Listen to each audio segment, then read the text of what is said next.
जय शिव शंभू। आज हम बात करेंगे, हम दुखी हैं या नहीं। देखिए, जीवन में दुख किसको कहते हैं वो हमको जानना चाहिए।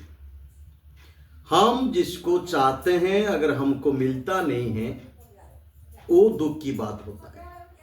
इसका मतलब अगर आप समझे तो इसको कहना चाहूंगा मैं, मन के हिसाब से आपकी आवश्यकता को ही अगर मिलता है तो आप सुख हुई हो, अगर नहीं मिल रहा है तो आप दुखी हो।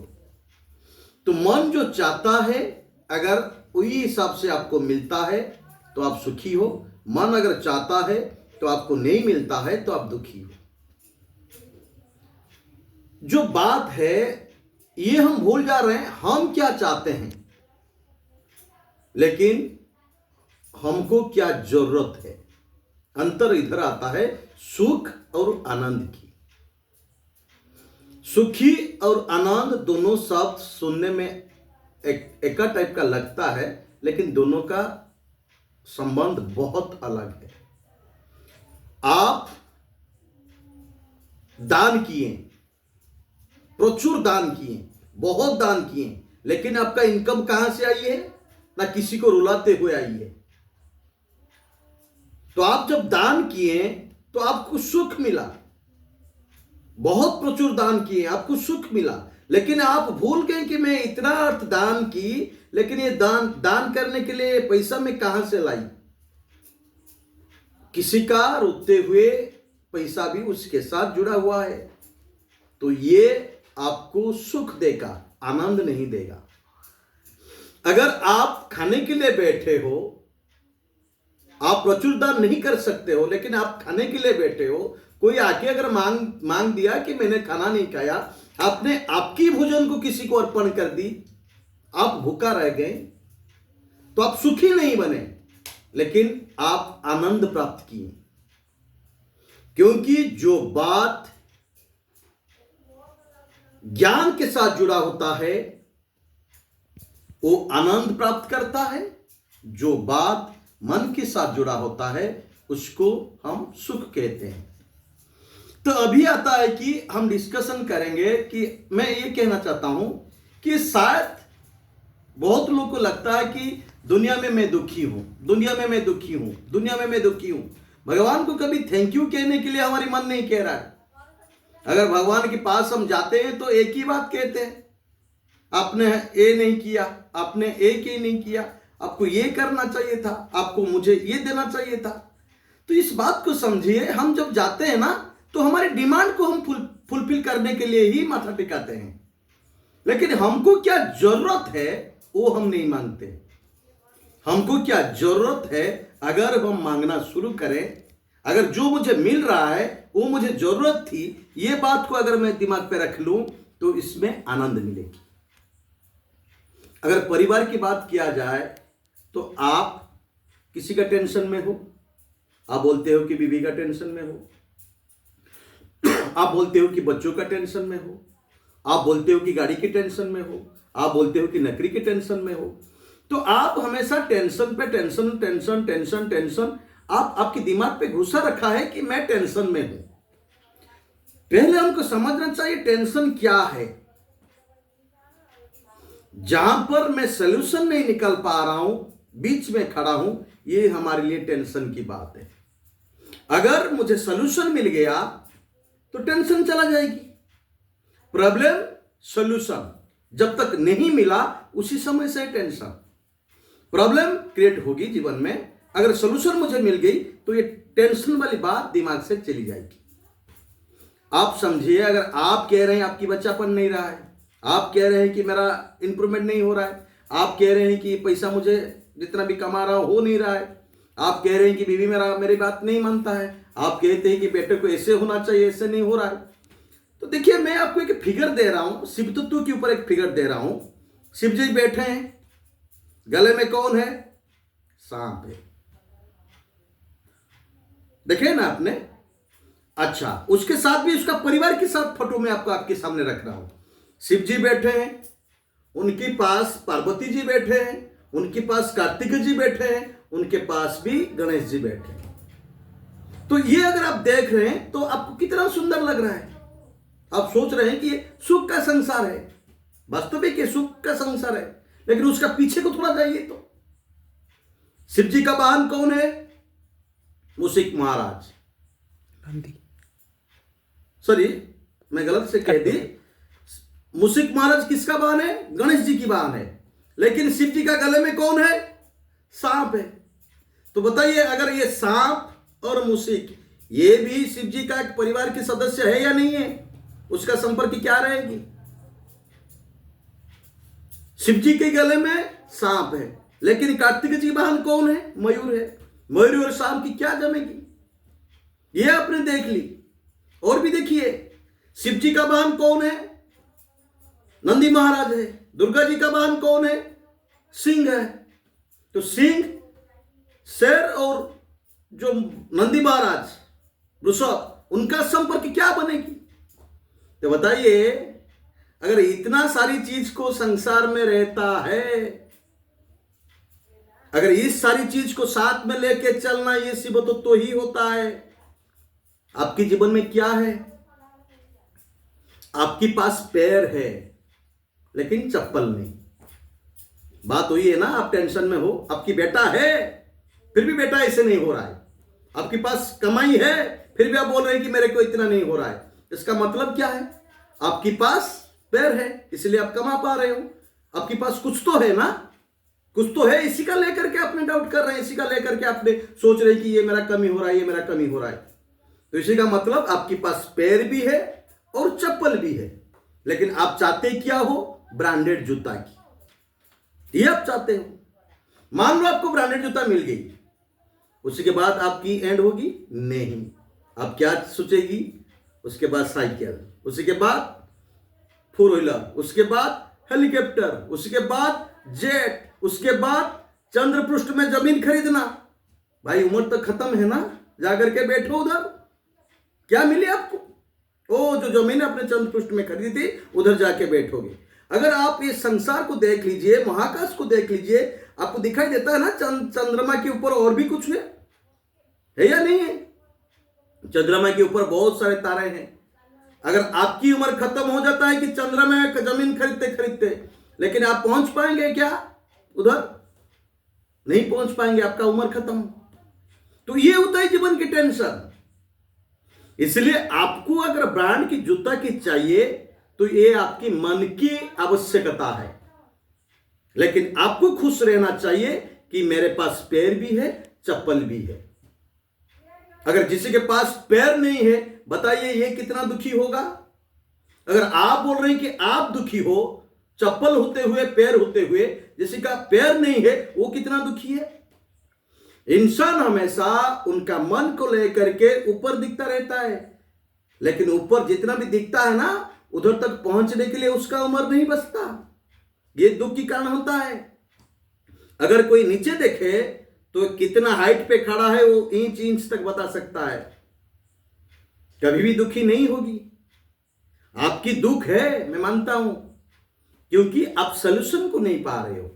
लेकिन हर प्रॉब्लम में सलूशन है, वो तो सनातन की ज्ञान है।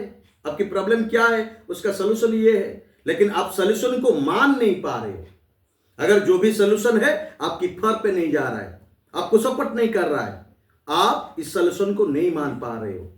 मतलब आप ज्ञान को ऑब्जर्व नहीं कर पा रहे हो, मन को आपने इंपोर्टेंस दे रखे हो। एक बात मैं कहता हूं, बहुत आदमी रात को भूत को डरता है या नहीं डरता है? अरे रात जब आता है तो भूत का पावर बढ़ जाता है। दिन होता है जब उजाला हो जाता है तो भूत क्या, उसका पावर खत्म हो जाता है। बहुत आदमी ऐसे बोलते हैं। आप मानिए कि भगवान और असुर के बीच में, भूत के बीच में लड़ाई होगी, किसी की जीत होगी हमेशा। असुर कितना भी शक्तिशाली रहे, आप अगर पुराण या कुछ पुरानी कहानी सुने होंगे तो हमेशा भगवान की जीत होती है ना। अगर दिन में भगवान है तो दिन में भी भूत है, लेकिन हमको दिन में भूत की डर नहीं है, क्योंकि उजाला प्रेजेंट है। उजाला मतलब ज्ञान है उधर। जब उजाला रहता है आपको क्या लगता है ना, डर से आपका विश्वास लेवल बढ़ जाता है। मतलब भूत से डर, भगवान से विश्वास। तो उजाला का प्रेजेंस से ही आपका डर की लेवल कम होती है और आपका विश्वास की लेवल बड़ा हो जाता है। तो इसलिए आप डरते नहीं हो। रात को क्या होता है? अंधेरा है, उजाला नहीं है, तो ये क्या होता है ना, आपके ऊपर ये प्रभाव डालती है कि विश्वास लेवल आपका कम होता है, डर की लेवल बढ़ जाता है। जब डर की लेवल बढ़ेगी तो आप भूतों को डरेगी ना। अगर विश्वास लेवल आपका बढ़ेगी, गलत कह दिया मैंने, अगर आपकी विश्वास लेवल बढ़ेगी तो भूत को डर कम होगी। अगर डर की लेवल बढ़ेगी तो भूत के ऊपर डर रहेगी। और एक बार मैं बोलना चाहता हूं, अगर आपका विश्वास का लेवल बढ़ा है तो भूत के ऊपर डर कम है। अगर डर की लेवल बढ़ा है तो भूत के ऊपर डर ज्यादा रहेगी। रात को ही होता है। तो इंसान में ही हूं, मेरी चार तरफ से भगवान भी है, मेरी चार तरफ से भूत भी है। अगर मैं विश्वास लेवल को अगर रात में रखूं तो अगर झगड़ा होगी, मैं भगवान को सामने रखता हूं, विश्वास लेवल ज्यादा होता है, तो भूत और भगवान के बीच में तो लड़ाई होगी। जो जीतेगी तो मेरा ही है ना, जीतेगी तो भगवान जीतेगी। तो इसलिए मैं कहता हूं उजाला का मतलब होता है ज्ञान। जब ज्ञान आपके पास रहेगी तो आपका विश्वास का लेवल बढ़ता जाएगा। अगर ज्ञान आपके पास नहीं रहेगी, आपके पास उजाला नहीं रहेगी, तो आपकी डर की लेवल बढ़ती रहेगी। जो रात को डरता है वो दिन पे नहीं डरता है। ये आप एक वास्तव चित्र है, मैं आपको बता रहा हूं। तो देखिए, अभी मैं कह रहा हूं शिव तत्व के ऊपर, आप वो पिक्चर को देख लिए। मैं और एक बार आपको रिमाइंड कर रहा हूं, क्या बनेगी संसार बताइए तो। अगर मयूर भी है, सांप भी है, उसके बाद चूहा भी है और सांप भी है, उसके बाद नंदी भी है और सिंह भी है, मतलब शेर भी है। तो उनका बीच में जो झगड़ा है, संसार को कैसे बैलेंस कर रहा है? बैलेंस इसलिए कर रहा है कि जब शिव जी ने ज्ञान के ऊपर फोकस दी, जब ज्ञान के ऊपर फोकस आ जाएगी तो ये सारी चीज जो आप देख रहे हैं, उनका बीच में जो झगड़ा वो हो ही नहीं होगा ही नहीं। कोई किसी को खाता है, कोई किसी को करता है, अलग बात है। आपने देखे होंगे कि मैं आपको बोल रहा हूं, खाने की क्या जरूरत थी शरीर के लिए? शरीर के लिए खाने की जरूरत है। अगर मुझे शरीर पार्थिव शरीर मेरा पंचभूत से लेना हो जाएगा तो खाने के ऊपर मैं फोकस दूंगा क्या? नहीं दूंगा, कभी भी नहीं दूंगा। अगर मैं मानूंगा कि मुझे ये मिट्टी पे मिल जाना है, मुझे पंचभूत से लेना हो जाना है, तो मैं ये खाना चाहता हूं, ये मेरा मन की बात है। तो अगर मैं ज्ञान के ऊपर कहूं तो जिंदा रहने के लिए कुछ खाना पड़ता है, बस वही खाओ। तो हर खाने में आपको मजा ही आएगी। मतलब जीने के लिए खाना है। तब जब सोचोगे तो आपको वो महसूस होगी, आप में घर में क्या खा रहे हो या 5 स्टार में क्या खा रहे हैं, इसका अंतर आपको नहीं पता चलेगी। क्योंकि आप खा करके शरीर को बचा रखे हो, शरीर एक बार पंचभूत से लीन हो जाएगी। तो इसलिए कभी भी आप खाने के ऊपर फोकस नहीं दोगे। हमारी दुख की हुई बात है, अरे यार हमको क्या क्या दुख है, ना खाने की दुख, वो अच्छा है वो बुरा है। अच्छा बुरा हम कैसे रखते हैं, कैसे सोचते हैं? ना किसी का मन की भावना से, जिसी को जो मिल जाता है वो अच्छे में। मैं कहानी आपको कहना चाहता हूं, आप अगर बहुत इतिहास पढ़े होंगे तो आप बहुत ज्ञानी हो। अगर आप सुन रहे हो तो मतलब इतना टाइम आप दे रहे हो, मतलब आप ज्ञानी हो। मैं आपकी जैसा ज्ञानी नहीं हूं, मेरा मन की भावना जो है मैं वही व्यक्त कर रहा हूं। तो जब विवेकानंद जी ने भगवान की विरुद्ध का ऊपर टिप्पणी दी तो परमहंस ने बुलाए और कहे क्या चाहिए तुमको? वो क्या कहें? ना भगवान झूठा है। अरे तुम भगवान झूठा है इसका मतलब क्या है? ना मेरा मां बहन भूखा है। परमहंस जी ने क्या बोले? संसार में मोटा चावल और मोटा कपड़े की कमी नहीं है। अगर हम मोटा चावल और मोटा कपड़े के ऊपर फोकस ही रखेंगे, अगर इतना हमको जरूरत है तो ये हमको कभी भी कमी नहीं रहेगी। लेकिन हम क्या करते हैं? ब्रांडेड कपड़े और सरू चावल, इसी की वजह से हमको दुख है, इसी के लिए ही हम दुखी हैं। तो हम सुख पाने की चक्कर में पड़े हुए हैं। हमको आनंद की जरूरत है। जब आनंद और सुख इसको जब हम समझ जाएंगे तो हमें कभी भी भगवान के सामने हमारी जो कहानी है ना, बताते रहते हैं हमको ये चाहिए वो चाहिए वो चाहिए, नहीं कहेंगे। हमेशा हम वही कहेंगे, तुमने जो दी ना वो किसी को नहीं मिला है, मुझे मिली। तो भगवान के पास हम जाकर के कभी माथे झुका करके ना थैंक यू कहेंगे, हे प्रभु थैंक यू। हम कभी भगवान के सामने वो नहीं मतलब हम डिमांड नहीं रखेंगे। डिमांड को छोड़ करके हम थैंक यू कहना शुरू कर देंगे। वही अंतर है, अगर हमको आनंद प्राप्त करना है या हमको सुख प्राप्त करना है। दुनिया में सब चलेगी यार, सब होगी, लेकिन जब आप क्या चाहते हो इसी का प्रॉब्लम में पड़े हो। तो मैं आपको बता रहा हूं, संसार में आप देख लीजिए सबसे बड़ी प्रॉब्लम क्या है। बाप और बेटे के बीच में, बेटे और बाप के बीच में, हस्बैंड और वाइफ के बीच में, वाइफ और बच्चे के बीच में, आप अगर नौकरी कर रहे हो आप और आपकी बॉस के बीच में क्या है ना, मेरी सामने वाले मेरे बात क्यों नहीं मानते। बात तो ये ना, मेरी सामने वाले मेरे बात क्यों नहीं मानते। अगर मान जाते तो बात खत्म। मेरे ऊपर भी वही फोकस है ना, मुझे भी बोला जा रहा है मेरे बात मैं क्यों नहीं मान रहा हूं, उनकी बात मैं नहीं क्यों मान रहा हूं। तो कभी मैं खराब होता हूं, कभी मैं अच्छा भी होता हूं। बात तो ये ना, लेकिन मैं क्या मानूं, मैं क्या मानूं वही मुझे जानना चाहिए। वो हमको ज्ञान से मिलेगा, मन से नहीं। अगर हमारे पास ज्ञान है तो भी जो मुझ पे जो कह रहा है ना तुम मानो, तो हम क्या मानेंगे नहीं मानेंगे पता चल जाएगा। हम जो कहते हैं हमारी सामने वाले को तुम मानो, तो हमारे पास अगर ज्ञान रहेगा तो हम भी बोलना शुरू कर देंगे तुमको, तुम जो ये मानो या ना मानो, क्या मानना चाहिए क्या नहीं मानना चाहिए। अगर वो नहीं मान रहा है ठीक है या गलत है, अगर मान रहा है तो ठीक है या गलत है। तो जो सबसे बड़ी प्रॉब्लम है, मेरे सामने वाले मेरे बात क्यों नहीं मानते। अगर हम मनाते हैं या मानते, हमको कभी मनाना पड़ता है कभी मानना भी पड़ता है। अगर क्या हम मनाएं क्या हम माने, तो ये सब्जेक्ट हमको मिलेगी। अगर टोटल प्रॉब्लम सॉल्व होगी, हमारे सामने क्यों, मेरे सामने वाले जो है मेरे बात क्यों नहीं मानते, तो ये जो प्रॉब्लम है संसार की, इसी का प्रॉब्लम तब सॉर्ट आउट होगा जब मैं ज्ञान के साथ रहूंगा और जान पाऊंगा कि मैं क्या मनाऊं या क्या मानूं।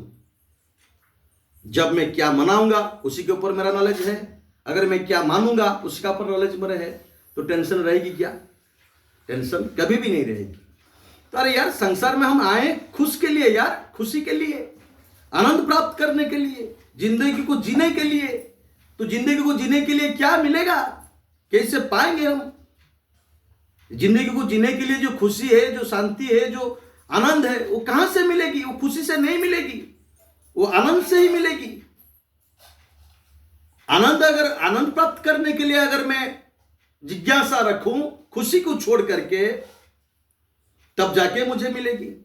तो शिव जी का कहानी में जो कह रहा था, बताइए आपकी पिक्चर में देखिए ना, वो भगवान का अंश है, इसलिए उनका बीच में झगड़ा नहीं हुआ रहा होगा। आप भूल गए क्या, जब पार्वती जी को शिव जी ने अमर वर की कहानी सुना रही थी, पार्वती जी ने भी सो गए। सब ये बात आपने सुने ना, तो बताइए पार्वती जी का ऊपर क्या धारणा शिव जी ने लाए होंगे। ऐसे धारणा लाए क्या, नहीं लाए। क्यों नहीं लाए, हम संसार को, मां को ही बोलते हैं कि हम औरत को आक्षेप करना शुरू कर देते हैं। अरे तुम्हारी वजह से ये हुआ, तुम्हारी वजह से ये हुआ, तुम्हारी वजह से ये हुआ ना, हम आक्षेप करते रहते हैं। आप भी सोचे होंगे कि जो शिव जी ने जो अमर वरदान की पार्वती को कह रही थी, पार्वती ने भी सो गई। समझिए, ये अगर आप पार्वती के रूप से ले रहे हैं वो गलत किए आपको लग रहा है, लेकिन एक मां के रूप से लिए तो कोई मां चाहेगी क्या कोई उनके सामने मरे, नहीं चाहेंगे ना।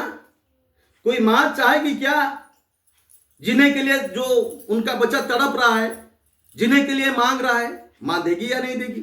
अगर ये बर मां के पास आ जाएगा तो उसमें क्या आएगी, मां के पास वात्सल्य है, वात्सल्य ममता अगर साथ में है, वात्सल्य ममता से ही इस जो शक्ति है उसी का मिसयूज हो सकता है। ये हमको समझना चाहिए। ये हमको ये समझना चाहिए कि अगर पार्वती जी के लिए अलग बात है, लेकिन मां के लिए बात अलग है। अगर मां के पास हमेशा एक वात्सल्य रूप रहती है, स्नेहा रूपा, अगर स्नेहा रूपा वात्सल्य रूपा मां है, तो अमर वरदान उनके पास रह गई तो क्या होगी? मां तो हमेशा क्षमा करते रहेगी। अरे यार मेरा बच्चा गलत कर दिया, ठीक है इस बार क्षमा कर दो। इसलिए हमारा कर्म के अनुसार हमको फल नहीं मिलेगी ना, नहीं मिलेगी। तो इसलिए शिव जी ने ही पार्वती जी को सुला दी। जब पार्वती जी ने पूछा कि मैं सो गया था, तुमने जगाया क्यों नहीं? अगर मैं सो गया तो आपको अगर पहले से पता था, तुमने मेरे को बताया क्यों नहीं? फिर बता क्यों रहे थे? क्योंकि मां की डेफिनेशन को शिव जी ने उधर समझाई। देखो कि ये बात जो है ना, मां के पास नहीं रहना चाहिए, क्योंकि मां हमेशा क्षमा रूपी होती है। तो और एक बात इस कहानी के ऊपर मैं कह रहा हूं, अगर आप और थोड़ा जाएंगे आगे, आप अगर बद्रीनाथ केदारनाथ की बात कहानी अगर सुने हैं, नहीं सुने हैं मुझे पता नहीं, लेकिन मैं बता दे रहा हूं। जब विष्णु जी ने अपमानित हुई लक्ष्मी के द्वारा कि अरे यार तुम जिसमें रहते हो ना, विष्णुपुर में रहते हो, तो कोई भी आके घुस जाता है, लेकिन शिव जी जा रहते हैं ना, तुम नहीं जा पाते हो, कोई भी नहीं जा पाता है। लेकिन शिव जी के पास ऐसा क्या पावर है, सब में चले जाते हो, तो ये शक्ति तुमको रखना चाहिए। तो विष्णु जी ने क्या किए? जाने की कोशिश की, केदारनाथ मंदिर के अंदर घुसने की कोशिश की, लेकिन घुस नहीं पाए। तो विष्णु जी ने क्या सोचे, अरे अंदर जाना है तो, इस जगह पे बैठना है तो, इस जगह पे ध्यान करना है तो मुझे अंदर जाना पड़ेगा, लेकिन मैं जा नहीं पा रहा हूं। एक बच्चा बन गई। जब बच्चा रोते हुए पार्वती जी ने सुना, शिव जी ने बोले अरे ये बच्चे का रोते हुए तुम मत ध्यान दो। लेकिन मां छोड़े क्या? मां छोड़ के जा सकते हैं क्या? तो मां ने क्या की, पार्वती जी ने क्या की, विष्णु का छोटा सा जो बच्चा बने थे उसी को गोद में लेकर के मंदिर के अंदर रह गई, चले गई, शिव जी ना कहते हुए भी। जब मंदिर के अंदर चले गए तो बच्चों के लिए खाने पीने की जरूरत पड़ेगी या नहीं पड़ेगी? पार्वती जी ने बोले शिव जी को, अरे बच्चों के लिए कुछ लाना पड़ेगा। शिव जी ने बोले अरे इसमें क्यों मेरे को घुसा रहे हो? अरे बच्चों क्या खाएगा क्या नहीं खाएगा मां समझे, मैं तो बोल रहा था कि अंदर नहीं आने के लिए, तुम उसको अंदर लेके आ गए। लेकिन पार्वती जी क्या बोले? ये बात बोले कि मैं मां ही हूं, मैं स्वामी का बात, आप स्वामी हो मेरे, लेकिन स्वामी का बात डालना ठीक नहीं है। फिर भी अगर मां की बात है तो डालना पड़ेगा, मैं मां के रूप में हूं, तो इसलिए आपकी बात को डाल करके मैं बच्चे को ला ली। नहीं तो मां की जो शब्द है ना, नारी की जो मां के रूप है ना, उसी का ऊपर आक्षेप लगेगी। मां की जो धारण, मां जिस जगह पे बैठे हैं ना, इस जगह की वैल्यू नहीं रहेगी अगर उतने हुए बच्चे को मैं छोड़कर आ जाऊं तो जब खाने का ढूंढने के लिए, बच्चों का खाने को ढूंढने के लिए शिव जी और पार्वती चले गए तो अंदर से बंद है मंदिर। तो दोनों जब लौटे तो बोले कि अंदर से मंदिर कैसे बंद है?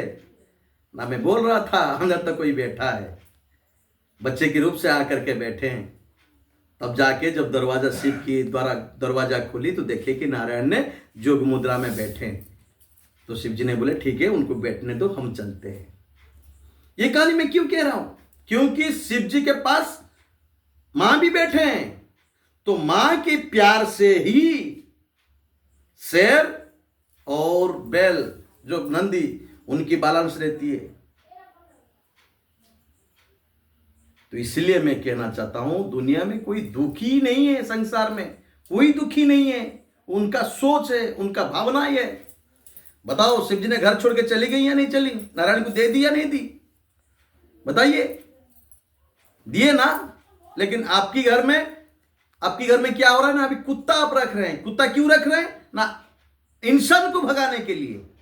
लेकिन अगर आपके पिताजी, उनका पिताजी का बात देखें तो कभी आप पूछिए तो वो कुत्ता को दूर भगाते हैं, यार कुत्ता चल, कुत्ता को छूते नहीं है, अरे कुत्ता है यार, खाने पीने दो, ठीक करो, लेकिन गोद में मत बैठाओ, पास में मत लाओ। क्योंकि कुत्ता को इसलिए भगा जा रहा है घर को इंसान आने के लिए। अभी क्या हो रहा है ना, घर में कुत्ता पाला जा रहा है इंसान को भगाने के लिए। जब इंसान को तुम भगाते हो तुमको सुख मिलता है, लेकिन जब कुत्ता को भगा करके इंसान घर में आएंगे तो आनंद मिलेगा। और एक बात है, जो दूसरों को देता है ना वो हमेशा अभावी रहता है, लेकिन लक्ष्मी छड़ा जिसको बोलते हैं ना, लक्ष्मी छड़ा नहीं बनता है वो। अभावी और लक्ष्मी छड़ा दो अलग चीज रहता है। देने वाला हमेशा अभावी रहता है, लेकिन लक्ष्मी छड़ा नहीं होते हैं। हम क्या करें, लक्ष्मी को प्राप्त करने के लिए देना छोड़ दी। लक्ष्मी तो चंचला है ना, लक्ष्मी तो कभी भी रहेंगी, कभी तो भागेंगे। इसलिए जो रखा है, कुत्ता को रखा है इंसान को भगाने के लिए। मैं कुत्ता की बात नहीं कह रहा हूं, आप इसको ऊपर से सोचिए, मतलब आप सुख और आनंद के बीच में ले लीजिए। अगर आप भगाते हो उसका मतलब किसके लिए भगाते हो? लक्ष्मी को साथ में रखने के लिए। लक्ष्मी तो चंचल आई है, वो रहेगी या नहीं रहेगी गारंटी नहीं है। अगर तुम देते रहोगे तो हमेशा तुम्हारे पास आएगी, तुम लक्ष्मी का प्राप्त करते ही रहोगे, अभावी होगे, लेकिन लक्ष्मी छड़ा कभी नहीं होगे, लक्ष्मी जरूर साथ में रहेंगे। तो ये मैं कहना चाहता हूं, सुख और आनंद की संसार में अगर आप खुद को दुखी कह रहे हो, उसी का मतलब आप आपकी मन के ऊपर फोकस दे रहे हो, आप आपके ज्ञान के ऊपर, या आपकी जो सनातन की जो भाषा है, सनातन की जो नॉलेज है, सनातन ने हमको जो सिखाया, अगर आप समझोगे या शिवदत्तु के ऊपर अगर समझोगे तो आप भी कहोगे मैं दुखी नहीं हूं, संसार में मेरे से और भी दुखी है, तो मैं उस दुखी के ऊपर बहुत सुखी हूं। Thank you.